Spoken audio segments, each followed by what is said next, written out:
Hey there friends, Dave Paulides, Canam Missing Project, a copyrighted edition for our video channel. Thanks for being here. This is a missing person video and all of the issues that surround missing people. Had some pretty nasty comments the last few weeks about why I talk about suicide here. And two of the comments came out and said, hey, stop the crap about talking about suicide. I came here to watch a missing person's video and you made me depressed. I'm not watching this. Got a couple of those the last few weeks. I was actually kind of stunned that I got them. But for the new people here, I'm going to make this brief. For the new people here, first of all, do you know how many people take their lives in national parks in the United States every year? Hundreds. We have an epidemic in our world. Mental health. I'm not an expert on it. But for the people that don't remember, my son, Ben, took his life about 1.5 years ago. My personal opinion, Ben was a stellar young man who tried in life to make himself a success. Did a pretty darn good job of it. Made our first documentary, Missing 411.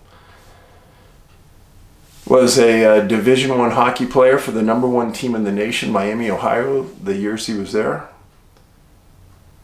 Yeah.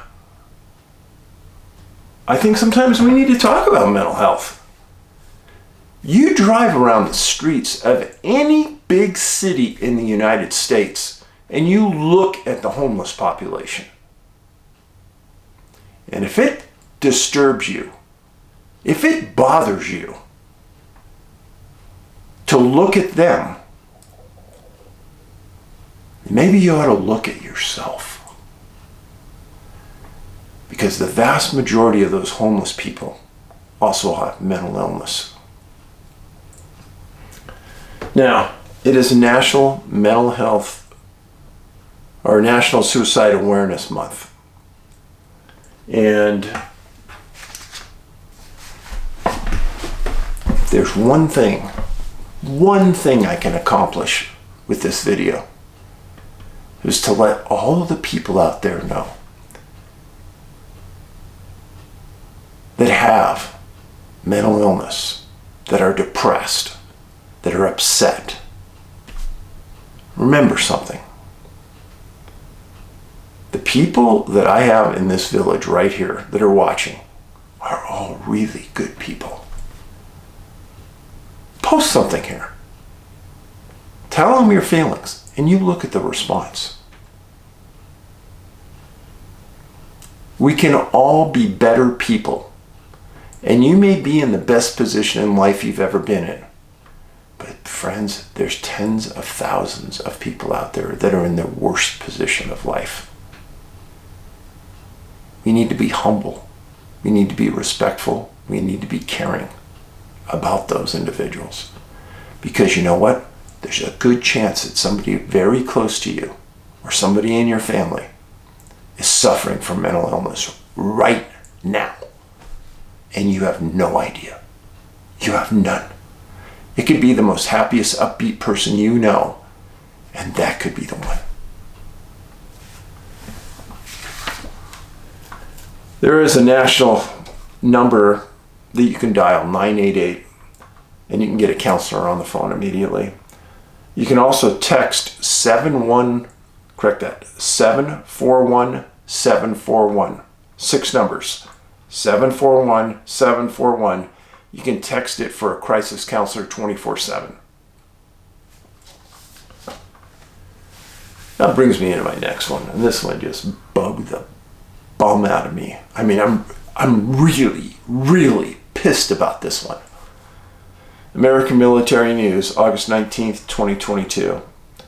A Veterans Affairs Canada VAC employee offered advice on medically assisted suicide to a Canadian military veteran suffering from post-traumatic stress disorder and traumatic brain injury. The veteran was seeking mental health treatment at the time and did not bring up assisted suicide. According to Global News, the VAC confirmed that a Canadian Veterans Affairs employee mentioned medically assisted suicide during a conversation with a veteran who was seeking mental health treatment. The combat veteran, whose identity was not revealed by Global News, never brought up assisted suicide and was shocked by its mention. The VAC said in a statement that the medical assistance in dying was discussed inappropriately. VAC deeply regrets what transpired. The service's statement read, "The VA also noted that the incident is under investigation and appropriate administrative action will be taken. The VAC did not provide any details of the investigation nor specific action that might be taken." Friends, what is going on in our world? What is this? This is completely backwards. Somebody who defended our world, I don't care if it's a Canadian serviceman or woman or a U.S. serviceman or woman, but damn, somebody who goes out, risks their life, protects our freedoms, comes back looking for help on mental health, and they start talking to them about killing themselves? That's crazy. That is crazy. I get so mad. And then it almost brings to ask the question, are the governments wanting us to kill ourselves? Are the governments trying to eliminate us?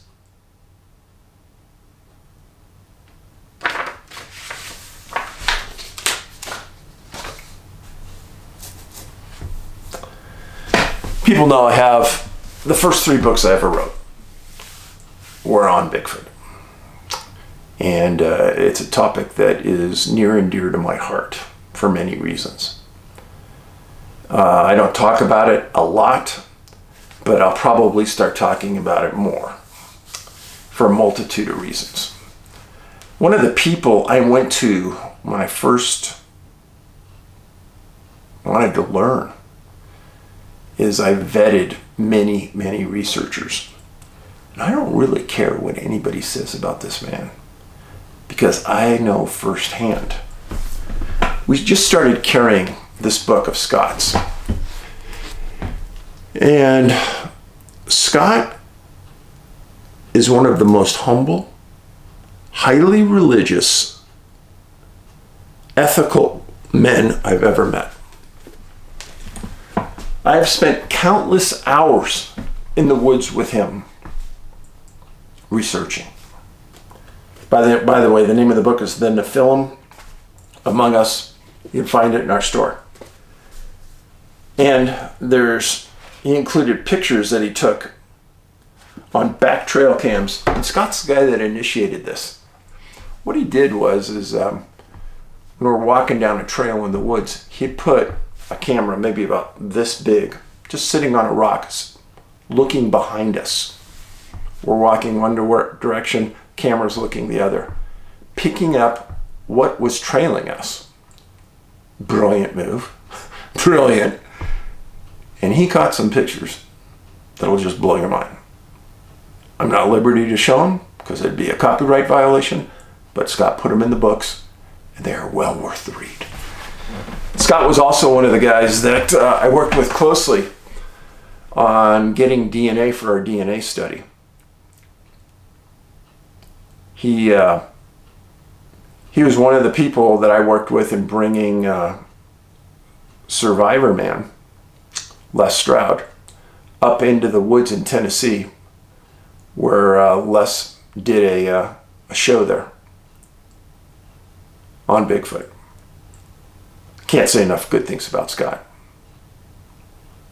One of my best friends and confidant, and somebody who helped me get through the issues with Ben.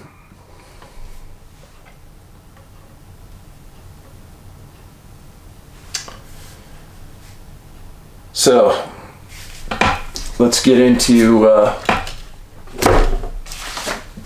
some letters. A Hello, I'm an older man in my late 50s and I'm a recent subscriber to your channel. I find you to be an honest and compelling individual. You have earned my respect and gratitude. Thank you.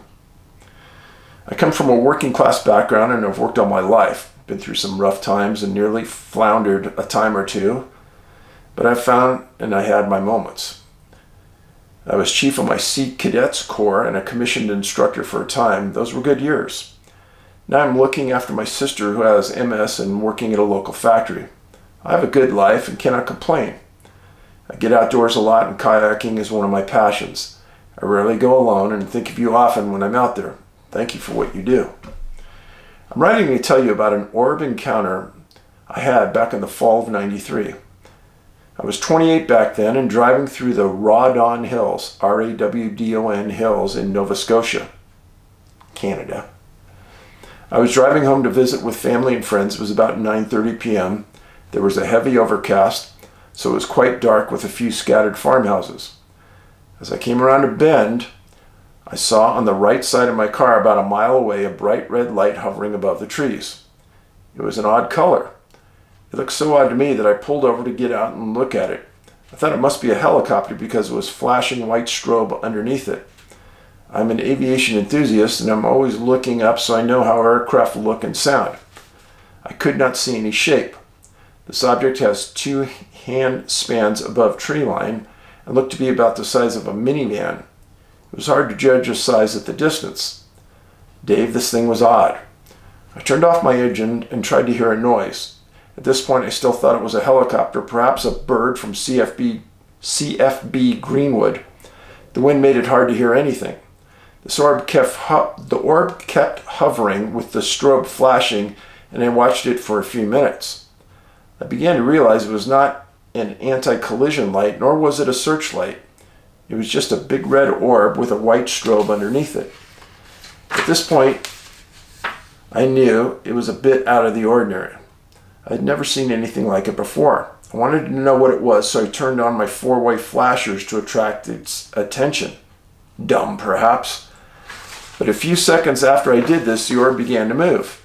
It never came any closer, but made a 360-degree circle around my car. During this time, I did not hear a sound, even the wind. I should have heard an engine as it was round. I heard nothing, and I could not see any shape, just a big red glowing orb with a white strobe light. Once it got back to where it had started, it slowly moved up into the clouds and disappeared. I don't know what it was. I haven't seen anything like it before or since.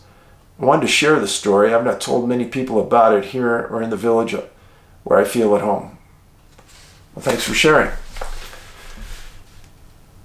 A lot of people have said that, well, if it was a UFO from another galaxy, why would it have lights on it to indicate where it was?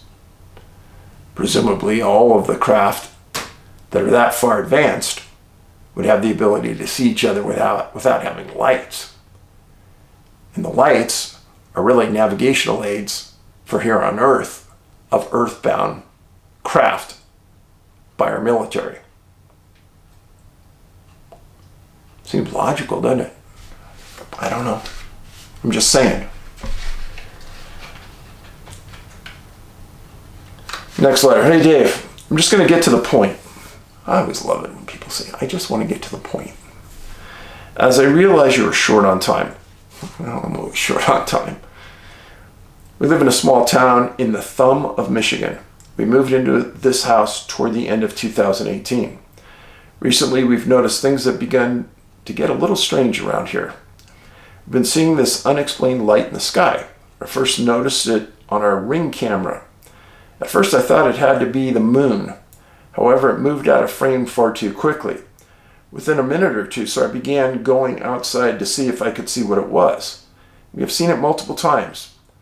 It just comes and goes and moves at will. Unlike any plane or anything else we know of it that it could be, it's just a bright ball of light coming and going for about a week now.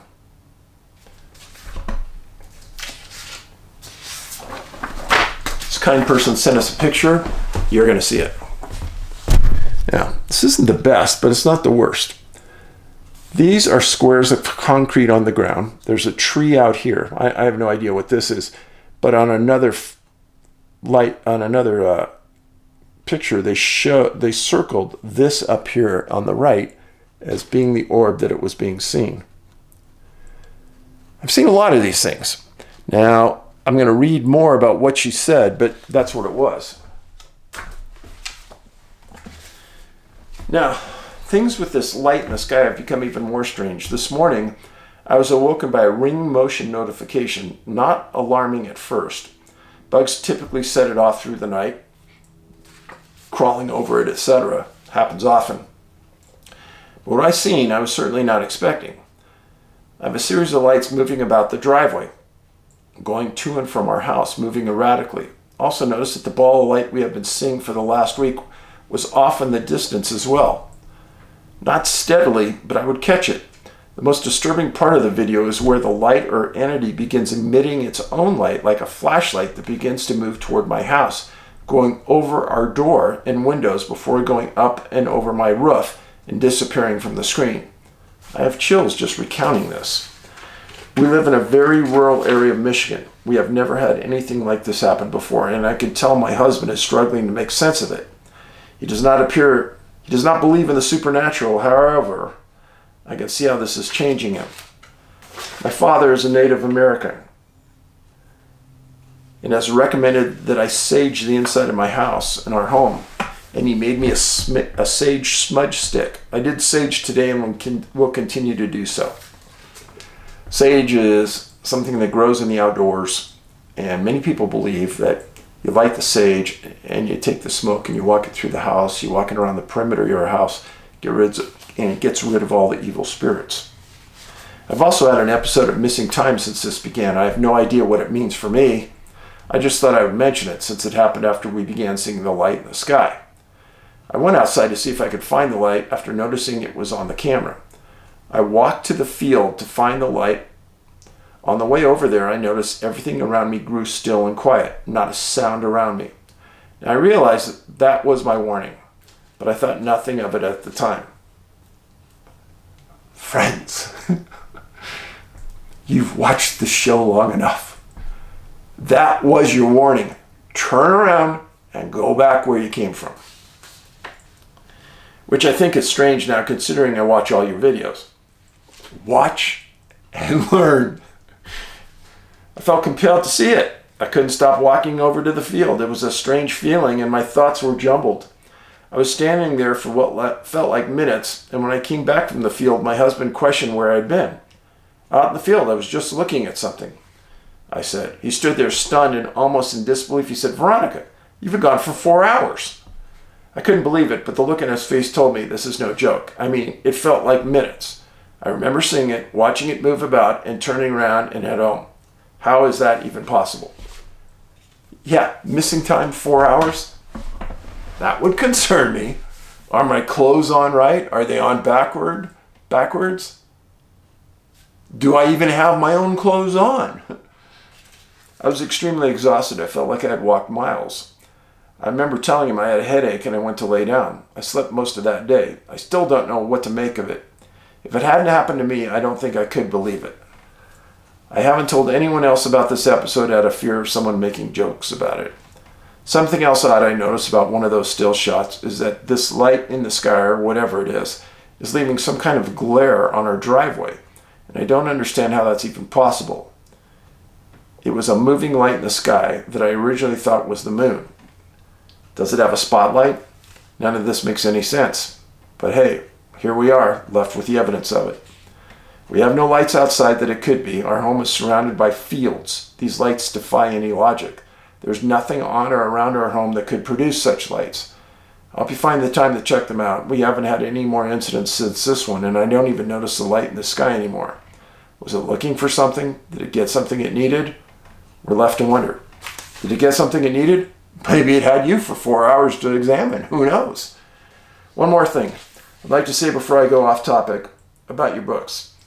I've had this thought that maybe the people who are against you have purchased some of them to resell them for absolutely ridiculous prices in an attempt to prevent people from buying your books. It just doesn't make sense why the prices would be so overpriced. I'm not going to lie, when I first seen the prices on Amazon, I thought it was you trying to rip people off, and it made me shy away from the thought of ever supporting you. That is, until I found your YouTube channel and learned the truth. I could be way off, but wanted to mention it anyway. Thank you for all you do. You're an amazing person. You emanate kindness and radiate love. You are doing so much good for the world and our village. I feel like I'm having a conversation with a friend, whether one-sided or not, when I'm watching your videos. Ben would be so proud of you, just as we are. And we love you. Keep it up, Dave. Your village stands behind you. I'm humbled. Thank you. Yes, do not buy our books on any other website other than ours. The other day, one of our books was $149 on Amazon, $24.99 on our site. And these are resellers just ripping people off. So, don't buy out there. Next note. Hey Dave, greetings. I'm writing to share a personal experience which I had, which might be relevant to the puzzling mysteries that take place in the woods. On December 4th, 2021 at 5:57 p.m., I went to pick up my dinner, and as I was driving back home, I felt drawn to take the backwoods road instead of going through the highway. I looked through my rear view mirror and saw what appeared to be a red fireball emanating from above the tree line. So I immediately pumped my brakes and observed what this mysterious red fireball did. It floated in the air a couple of minutes, and there was also a blue fireball sitting in the crops. So I decided to take a picture of it. I rushed back into my car and drove back home. Weirdly, the red fireball came after me, following me above the tree line on the right side of the road. I drove that road like there was no tomorrow. And as I got closer to the gas stations, that's when the red fireball stopped chasing me, like it didn't want to be seen.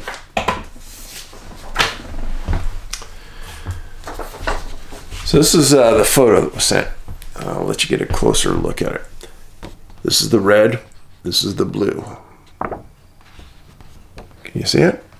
It just looks like a little blue circle and a little red circle.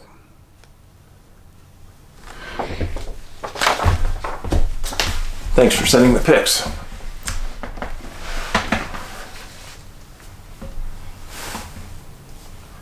Nowadays, I'm more curious from driving out at night through the woods. I've heard about the Native American stories behind these fireball-like orbs. They maneuver with like conscious. The red orbs are said to be evil spirits, and that'll make you get lost in the woods, and the blue orbs are good spirits. Well, that's interesting, because at Skinwalker Ranch, the blue orbs are bad. At least that's what has been explained over the years. And the blue orbs can cause medical conditions, as I've explained in the book reviews I've done on Skinwalker Ranch. The Hunt for Skinwalker and Skinwalkers at the Pentagon. Those two book reviews here on this site, you can watch them.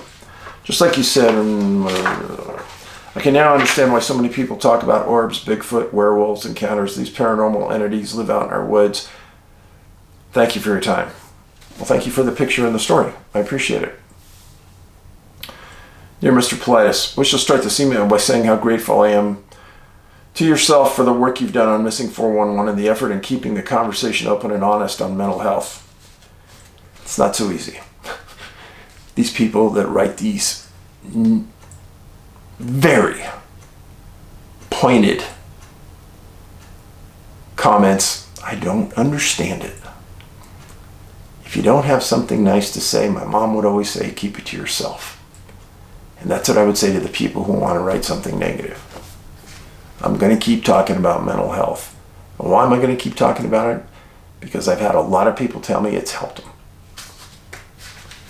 I've recently been diagnosed with severe depression and anxiety due to my job.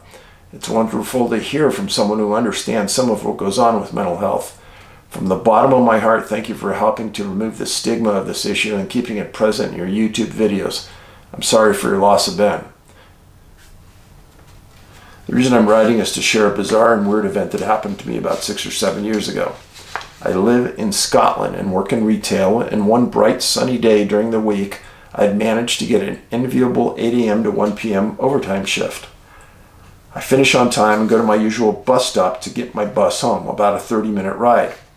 My bus arrives and it's It's the crappy bus they put on when they have ran out of the good ones. The bus is small, like half the size of the normal ones, and is only able to go uphill by passengers wheeling it up. In order to understand what is about to happen, I need to describe the bus in a bit more detail. It's about 9 feet wide, 20 feet long. It's mainly for disabled people, so the seating is placed in a way that behind the driver and up the back wheels is for wheelchair and other disabled people. Directly behind the driver, sitting back to back, is a fold-down seat, then a big gap for prams and wheelchairs up to the back wheels. On the door side of the bus, there are 3 seats in a row, one behind the other, up to the back wheels. On the back wheels, either side is normal seating up to the rear of the bus. Between the door seats and the driver door seats is a path for passengers to move up and down. The bus is small, holds about 15 people in all. Pay attention, it gets weird. The bus comes, I get on, I look at the driver, who is a white male, 40-ish, seriously overweight, dark short hair with slight graying, wearing a white long-sleeve shirt, a gold watch on his left wrist. I chat to the driver a bit and go and sit down on the door side of the bus on the seats above the back wheels, aka balcony seats, as these are higher up and overlook the seating in front. I'm the first passenger on the bus. The bus does its thing, and there are now 4 passengers, including myself, on the bus. There's a man behind me on the back row seats, driver's side, a woman in front of me in the middle, and 3 in a row seats, and someone sitting back to back with the driver with shopping bags at their feet. The bus turns left at a set of traffic lights and is now on the road where my stop is. My stop is the 3rd one down. The bus turns left. I turn my head from looking out the window on my left to start looking out the front window screen to watch for my stop. A few seconds goes by from my turn, and I see something that to this day I have no memory of seeing, but I did see it.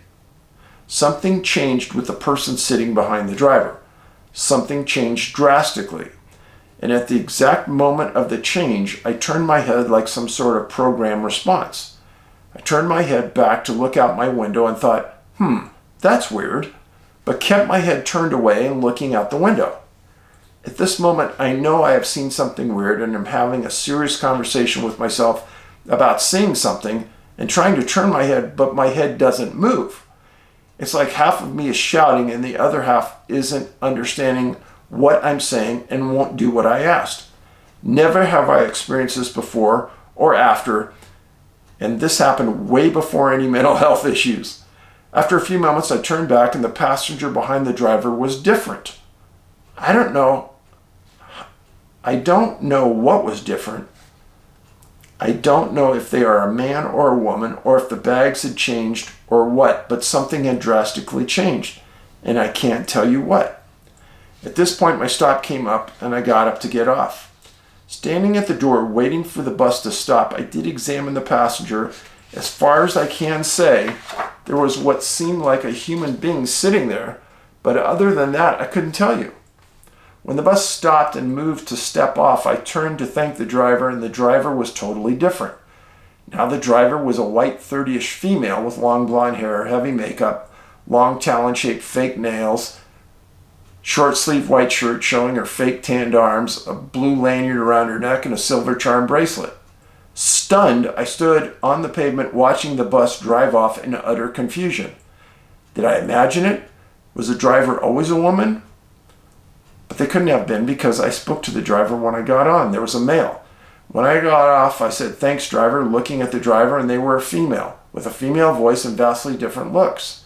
I don't know what happened, but I'm beyond frustrated, and I saw something, but I can't tell you what. Those that I have told believe it's a glitch in the Matrix, and I change timelines. Although the whole thing bothers me, what really bugs me is my reaction on the bus. Me turning my head and saying, that's weird, was robotic and not in a way that I would normally do in paranormal situation. I have lived in haunted homes. I believe in weird stuff. My normal reaction would be to watch, not turn away. I wish to impress you that my turning my head was not normal. My thought was not mine. I believe that it was an imposed action on some programmed action that I acted out when I saw it. The fact that I remember everything about that journey except the person and the change is mystifying and frustrates me. Having had this bizarre experience makes me wonder about some of your 411 cases where the person reporting it said that they turned their head for a second and turned back and they were gone. While I recognize that my reaction was not normal, others may not be able to. For some may not even question their movements and so are unable to realize that they were programmed to look away and forget what they saw. As far as wondering why I was so observant to the bus driver, my store sits next to the bus terminus. For those who are unsure what that is, it's an area for parking for buses who have reached the end of their route. I serve bus drivers frequently. My uniform will always start a conversation of solidarity with anyone who deals with the public. The road this happened on, we were traveling east, and as I said, was a clear, sunny, warm Scottish summer day. The sun was high up in the sky and there was no glare. I did cross a canal before this happened, and the city I live in has granite buildings around me at the time where there was a high water table, and the area where I live is above old coal mines that have either been filled in with dirt or water. Sinkholes do happen here. This bus I took home, and my regular time bus, does not stop at the terminus. I did not recognize the male bus driver or the female driver.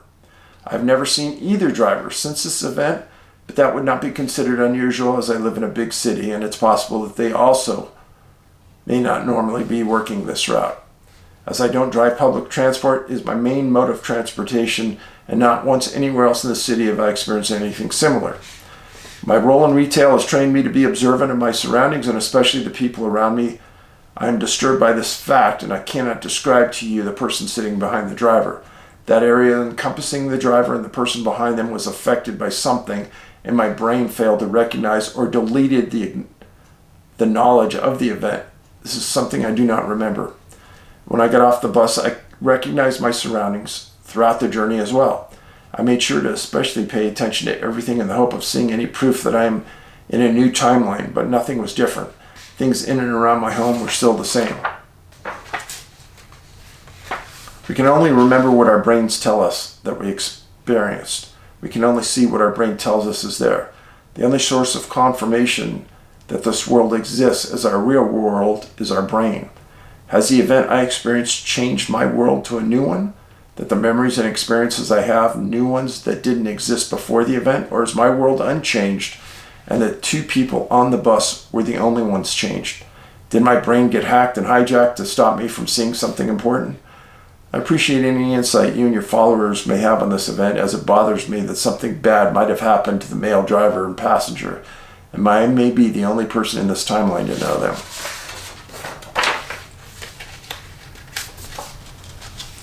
Great point. This sort of fits with what I call suspension of time and space. Let's just say if an entity had the ability to just freeze that bus in, let's say, 10 blocks around it, and then they replaced the driver and the passenger, and then they unfroze it, you'd have no memory of that or anything associated with it. Do I think they can do it? I think there's a pretty good chance they can. I've read too much about it. I'm not saying that's what happened here, but pretty interesting. Last thing on the letters. I was watching something about Queen Elizabeth,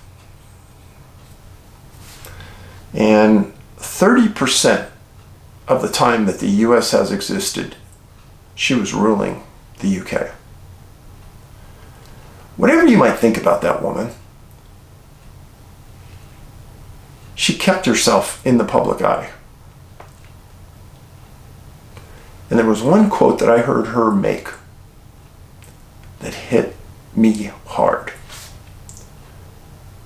Here's the quote.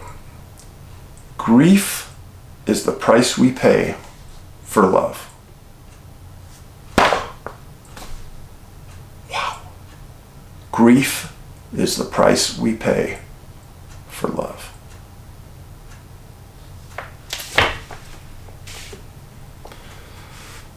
Say what you will. That was a quote I won't forget. God rest her soul. All right, let's go into the missing persons cases. Some interesting ones here, folks. First case involves a place called the Avra, A-V-R-A Valley in Pima County, Arizona. Population about 6,000 people. They have about 1,700 households. It's in an area northwest of Tucson.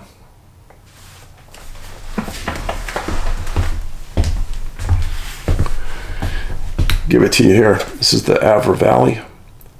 This is Mount Lemmon. And this area has a cluster of missing people that I've written about. Yes, I do. The incident involves a man named Gene Payne, 46 years old, when missing August 20th, 1994 at 7 a.m. He, his wife, Peggy, and his son, Justin, had a small ranch. And that morning, he told his wife that he was going to go out and feed the animals. Absolutely nothing different about that. 100% normal day-to-day living. Now, he was on disability for work-related back surgery that he had. He wasn't very mobile. In his mobile years, he loved to go play golf with his son, Justin. And he and Justin were really, really tight. Well, after an exorbitant period of time, his wife goes out and checks on him. He's gone. She calls family and friends to come over and help look for him. Then she calls the Pima County Sheriff.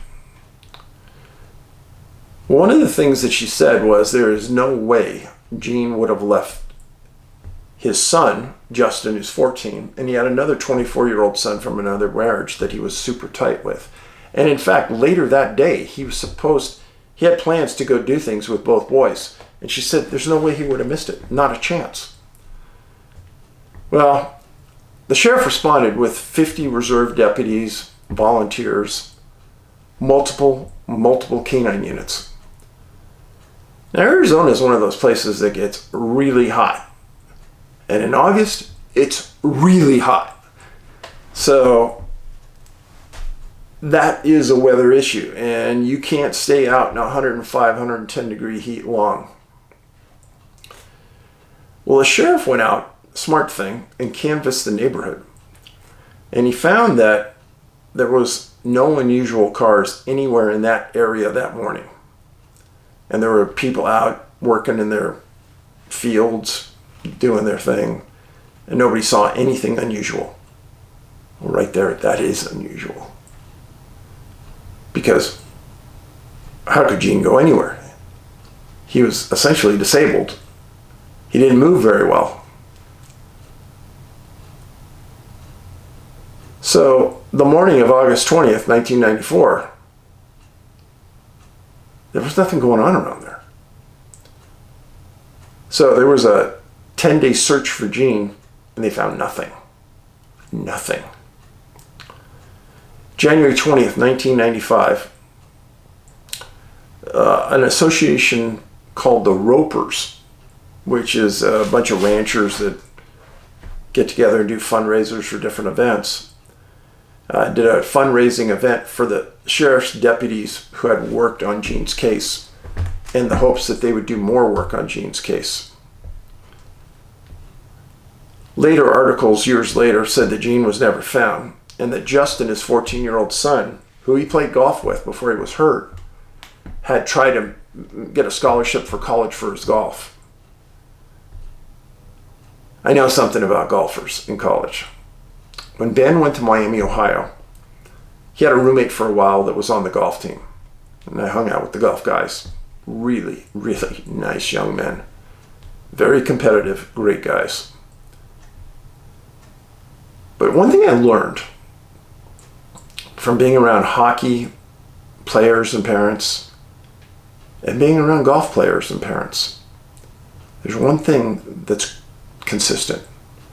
Behind each one of these young men, there was a family member that stood and supported them immensely. The way Gene was supporting Justin at age 14. But once Gene steps away, I can tell you, it is a very hard proposition for a young man or a young woman to excel and get a scholarship without that subtle or overt support from parents. It's very hard. And I hope Justin got it. Living without your dad, living without the knowledge of what happened to your dad, would be horrendous. But one thing's for sure, Gene did not leave voluntarily.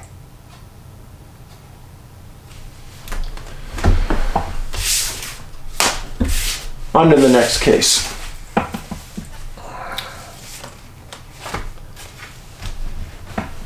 So Gene was 46 years old, middle-aged man, a lot of healthy years to him. Next case.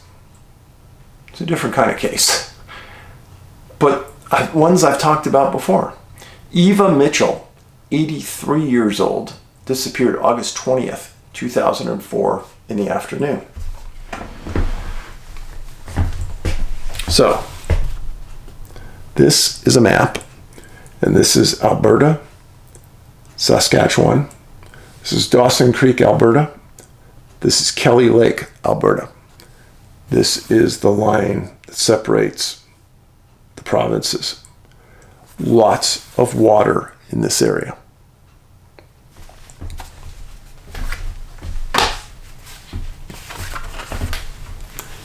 Now, Eva Mitchell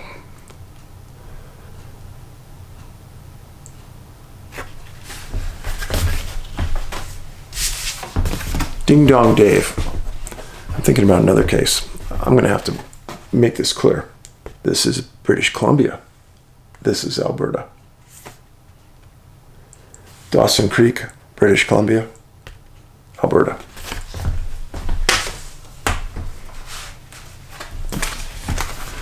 Eva Mitchell, 83 years old. 83. She's an Aboriginal elder for the Horse Lake First Nation tribe. She lived in this area for 40 years.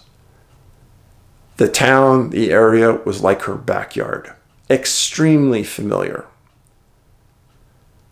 This Kelly Lake area is southeast of Dawson Creek. Every afternoon, she took a walk, as she did this day. She did not have dementia. She was sharp, but she was nearly blind in her right eye. When she didn't return, the tribe got people together and they searched. And they called the RCMP. The RCMP sent canines from Dawson Creek, Grand Prairie, and Fort St. John. And the search went on days and nights. None of the 3 canines that responded picked up a scent for the 2 days each of them searched. Odd, to say the least. She was last seen on August 20th. August 21st, 100 searchers in quads, helicopters, and on foot covered tribal and non-tribal land. Never found her. On August 22nd through the 24th is when the 3 sets of canines covered the whole area. Nothing. They didn't even find tracks. On August 29th, the RCMP stated that it was their opinion there was very little to no chance that Eva would survive. Now, in the years after this, there was never any reported odors coming from the area around the town, which is odd because a body puts out distinctive odor you'll never forget. And that would be the attractant to finding the body. How far could an 83-year-old woman travel?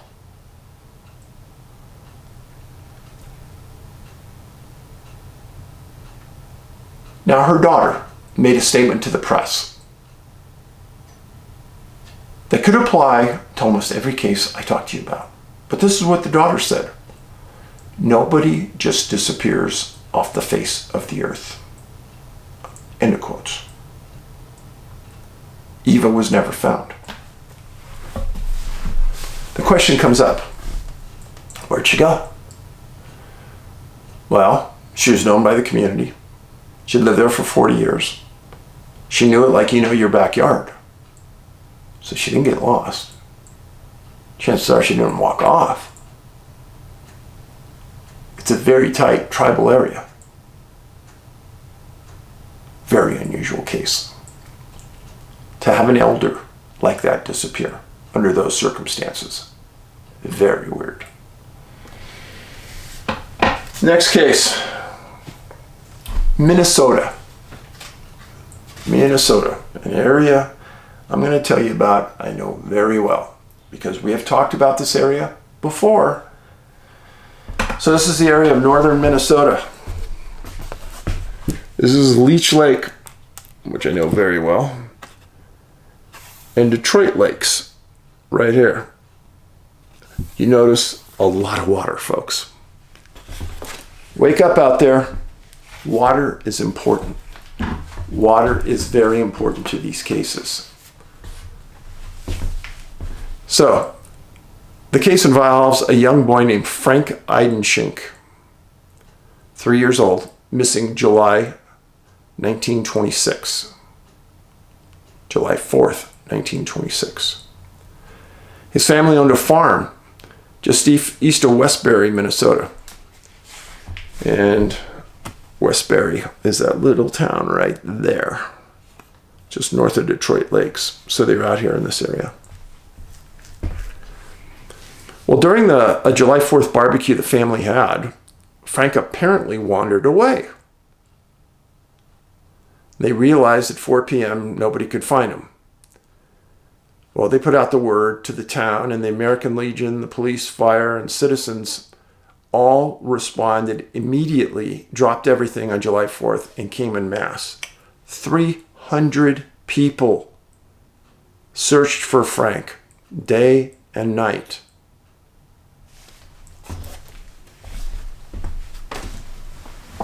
Things were different back then.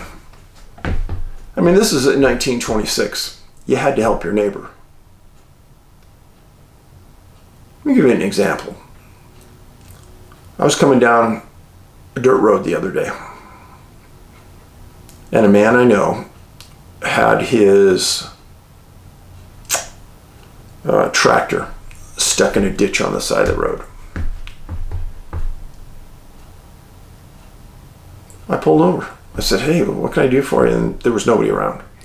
And he said, "I got this stuck. Could you help me pull it out?" I said, "Yeah." So I turned my truck around, and it took me maybe 25 minutes. We eventually got it out. Friends, that's what you do. It's part of being a good person. Would you drop everything you were doing on a 4th of July event to go help a family who's missing a child? I hope you would. That's more important than anything you're doing. And I think that's what we need to nurture in our life. We need to get back to the really important things, supporting each other at time of crisis, mental, physical, or otherwise. So the 300 people are searching, and night and day. First thing they come upon is Frank's shoe. It's next to a pond. There's a lot of ponds out there, a lot of water. And initially everyone said, "Oh, he must have drowned." So some people start draining the pond, other people are grappling the pond, other people are still searching. So again, he disappeared on July 4th at about 4 p.m. July 5th, 1:15 p.m. He's been missing 21 hours now. Searcher named Charles Johnson hears something. Starts walking through a very thick bush. It's sort of a level farm area, but part of it is wild. Level bush, because he hears something. And he sees a young boy trying to make his way through this very thick, rugged area. It's Frank. He's scratched up. Now, this person that was looking for him was only looking for him because he was near his own farm. Just thought, well, I'm going to be a good citizen. Because nobody in their right mind would think Frank would be in the area where Charles found him. That's right. Frank was, oh, I hear Huck. Frank was, oh, hey, how you doing? How's it going? Frank was a good 7 miles. Say hi, Huck. Yeah. Yeah. There you go. Oh, bless you. Bless you. I told you I'd let you see her. Frank was 7 miles from home in 21 hours. Here's something to think about. All kids, when it gets dark, don't travel at dark. They'll lay down and go to sleep. So of those 21 hours, how many hours were actually available for Frank to travel? 7 miles. Makes no sense, folks. None. He was missing shoes. He was German. Water was everywhere. Search and rescue guidelines on a case just like this, kids 1 to 3 years old, will be found on flat ground 95% of the time in 2 miles or less from the point last seen. Frank was 3 times that distance. This is something now search and rescue people don't want to hear because they like to think about their own little niche and their own guidelines have to work for that. Well, if they would have stayed within that 2-mile radius, Frank would have never been found. Think about that. By the way, I should have stretched before I picked up Huck. She's pushing 100 pounds now. Anyhow, kids usually sleep 8 to 9 hours. He was gone 21. That gave him 12 hours to cover rugged, thick ground for 7 miles. No. Don't believe it. So it's Frank Eidenschink, 3 years old, from Westbury, Minnesota, in an area that I have covered many, many missing cases. So, we got from the Avra Valley in Minnesota, Payne, 46 years old, never found. Eva Mitchell, 83 years old, from the BC-Alberta border, never found. And Frank Eidenschink, found in an area far outside normal search and rescue guidelines. What's going on here, folks? Now, Gene in Arizona was somewhat in a community, but you know, they have big plots of land for their ranches. Eva was in a very rural area. Frank in a really rural area. What's going on here? So, you can do me a great favor by putting this on your social media, letting people see what we're talking about, explain that I give you just facts. I have no idea what's happening here. I can tell you that it fits outside the norms. The best example is Frank's case. It fits outside the norms of what we understand kids his age should be able to perform. And for that reason alone, suspicious. Thanks for being here. Be kind to somebody in your community. Go do something outside your normal comfort zone. That's what we need in our community. More goodwill. Paulides out.